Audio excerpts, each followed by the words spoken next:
Bhoodan భూములంటూ RDO ఇచ్చిన ఉత్తర్వులను appellate tribunal authority హోదాలో ధృవీకరించిన అంశంపై హైకోర్టు ఆశ్చర్యం వ్యక్తం చేసింది. నాడు రంగారెడ్డి జిల్లా కలెక్టర్గా ఉన్నప్పుడు వారసత్వ ధృవీకరణ పత్రం జారీ చేయడాన్ని న్యాయస్థానం తప్పుపట్టింది. రంగారెడ్డి జిల్లాలో అప్పటి కలెక్టర్గా పనిచేసిన అమోయ్ కుమార్ను ఉద్దేశించి కీలక వ్యాఖ్యలు చేసింది.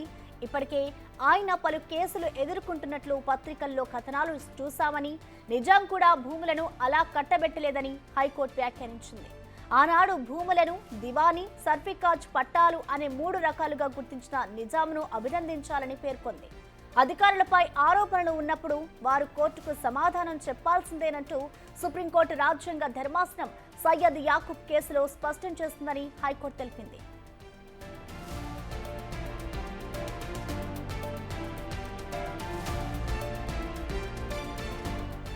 భూదాన్ భూముల రక్షణకు అధికారులు చర్యలు తీసుకోకపోవడం పైన హైకోర్టు అసంతృప్తి వ్యక్తం చేసింది.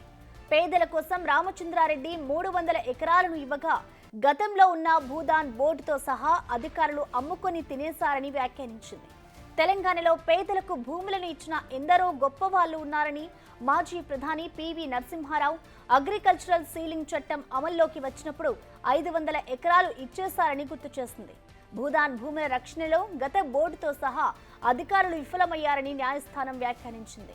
ప్రస్తుత కేసులో 10 ఎకరాల భూమి భూదాన్ బోర్డుకు చెందినదని ధృవీకరించాక వారసత్వ ధృవీకరణ పత్రం ఎలా జారీ చేస్తారో కౌంటర్ దాఖలు చేయాలంటూ రెవెన్యూ శాఖ ముఖ్య కార్యదర్శి, భూదాన్ యజ్ఞ బోర్డు వ్యక్తిగత హోదాలో అమయ్ కుమార్, అప్పటి డిఆర్ఓ జ్యోతితో పాటు మరో 2 ప్రైవేటు వ్యక్తులకు నోటీసు జారీ చేసింది.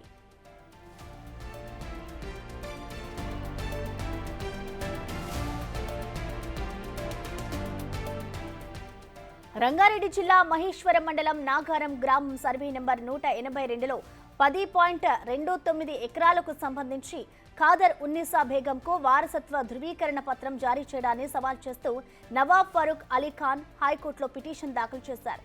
దీనిపై జస్టిస్ సివి భాస్కర్ రెడ్డి విచారణ చేపట్టారు. పిటిషనర్ తరఫు న్యాయవాది వాదనలు వినిపిస్తూ గతంలో ఈ భూములను భూదాన్ భూములుగా ఆర్టీఓ ఆదేశాలు ఇవ్వక స్పెషల్ ట్రైబ్యునల్ సమర్థించిందన్నారు. అందుకు విరుద్ధంగా ట్రైబ్యునల్కు నేతృత్వం వహించిన అధికారి కలెక్టర్ హోదాలో ఖదర్ ఉన్నీసా బేగం ఇచ్చిన దరఖాస్తును ఆమోదించి పట్టాదారు పాస్బుక్ జారీ చేశారన్నారు.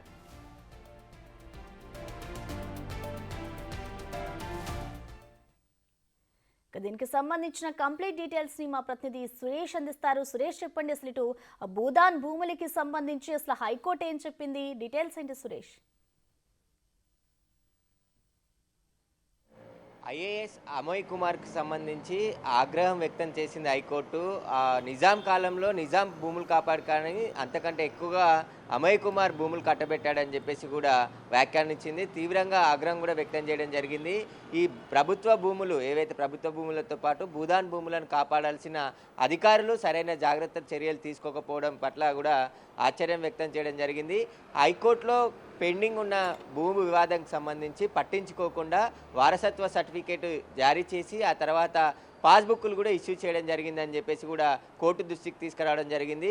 దీనిపైనే కౌంటర్ దాఖలు చేయాలని చెప్పేసి కూడా అధికారులకు అమయ్ కుమార్కి కూడా నోటీసులు జారీ చేసింది. ఈ నెల 28న మళ్ళీ విచారిస్తామని చెప్పేసి కూడా కోర్టు చెప్పింది. అయితే అమయ్ కుమార్కి సంబంధించి ఒక్కొక్కరు బాధితులుగా ఈడీ ఆఫీస్కి వస్తున్నారు. ఇప్పటికీ 15 మందికి పైగా బాధితులు ఫిర్యాదులు చేయడం జరిగింది. తమ భూములే కాదు ప్రభుత్వ భూములను కూడా వేరే ప్రైవేట్ వ్యక్తులపైన భూ బదలాయించి కొత్త పాస్బుక్లు జారీ చేశారని చెప్పేసి కూడా ఫిర్యాదులు చేశారు. ఆ ఫిర్యాదులను కూడా హైకోర్టు పరిగణలోకి తీసుకోవడం జరిగింది. వార్తా కథనాలను అన్నిటిని కూడా చూసి అమయ్ కుమార్ ఇలాంటి దందాకి తెరలేపాడు. ప్రభుత్వ భూములే కాదు భూదాన్ భూములకు సంబంధించిన కాపాడాల్సిన అధికారులే ప్రైవేటు వ్యక్తులకు ఎలా కట్టబెడతారని చెప్పేసి కూడా హైకోర్టు ఆగ్రహం వ్యక్తం చేసింది. అదే సీలింగ్ యాక్ట్ తర్వాత అనేక మంది భూస్వాములు భూములు పేదలకు భూములు అందించారు, పేదలకి భూములు ఇచ్చారు. కానీ ఇక్కడ అధికారులే ప్రైవేటు వ్యక్తులకి భూములు ఎలా వారసత్వం సర్టిఫికేటు జారీ చేసి పాస్బుక్లు ఇష్యూ చేస్తారనే దానిపైన కూడా పూర్తిగా హైకోర్టు ఆగ్రహం వ్యక్తం చేయడం జరిగింది. దీనిపైనే పూర్తి వివరాలతో కౌంటర్ దాఖలు చేయాలని చెప్పేసి కూడా ఆదేశాలు జారీ చేయడం జరిగింది. ఇప్పుడు అమయ్ కుమార్కి సంబంధించి అనేక మంది బాధితులు ఒక్కొక్కరుగా బయటకు వస్తున్నారు. ఆయన రంగారెడ్డి జిల్లా కలెక్టర్గా పనిచేసిన సమయంలో కొత్త జీవోలు తీసుకొచ్చి అనేక మంది రియల్ ఎస్టేట్ వ్యాపారులకి భూ బదలాయింపులు చేశాడని చెప్పేసి కూడా పూర్తిగా ఆధారాలతో సహా ఫిర్యాదులు ఇస్తున్నారు.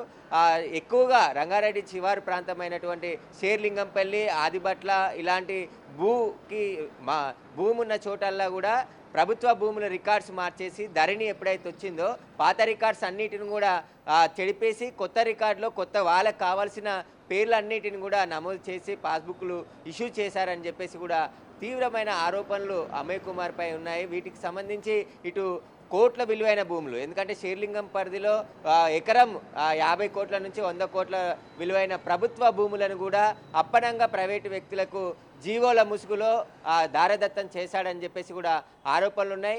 ఇప్పుడు నాగారంకి సంబంధించిన 10 ఎకరాల 29 గుంటల భూమికి సంబంధించి అది భూదాన్ ల్యాండ్ అని చెప్పేసి ఆర్డర్స్ ఉన్నాయి. వాటికి సంబంధించి కోర్టులో పెండింగ్ నడుస్తుంది కేసు. అయినప్పటికీ కూడా ఒకరికి వారసత్వం సర్టిఫికేట్ జారీ చేసి ఆ తర్వాత పాస్బుక్లని ఎలా ఇష్యూ చేస్తారని చెప్పేసి కూడా ఏ విధంగా ఇష్యూ చేశారో పూర్తిగా కౌంటర్ దాఖలు చేయాలని చెప్పేసి సంబంధించిన అధికారులకి నోటీసులు ఇవ్వడం జరిగింది. ఆ కౌంటర్ తర్వాత విచారించి తగిన చర్యలు కూడా తీసుకునే అవకాశం కనబడుతుంది. అయితే పత్రికల్లో వచ్చిన వార్తలు కావచ్చు, టీవీలలో వచ్చిన వార్తలన్నిటిపైన అమయ్ కుమార్పై దానికి సంబంధించి హైకోర్టు స్పందించడం జరిగింది.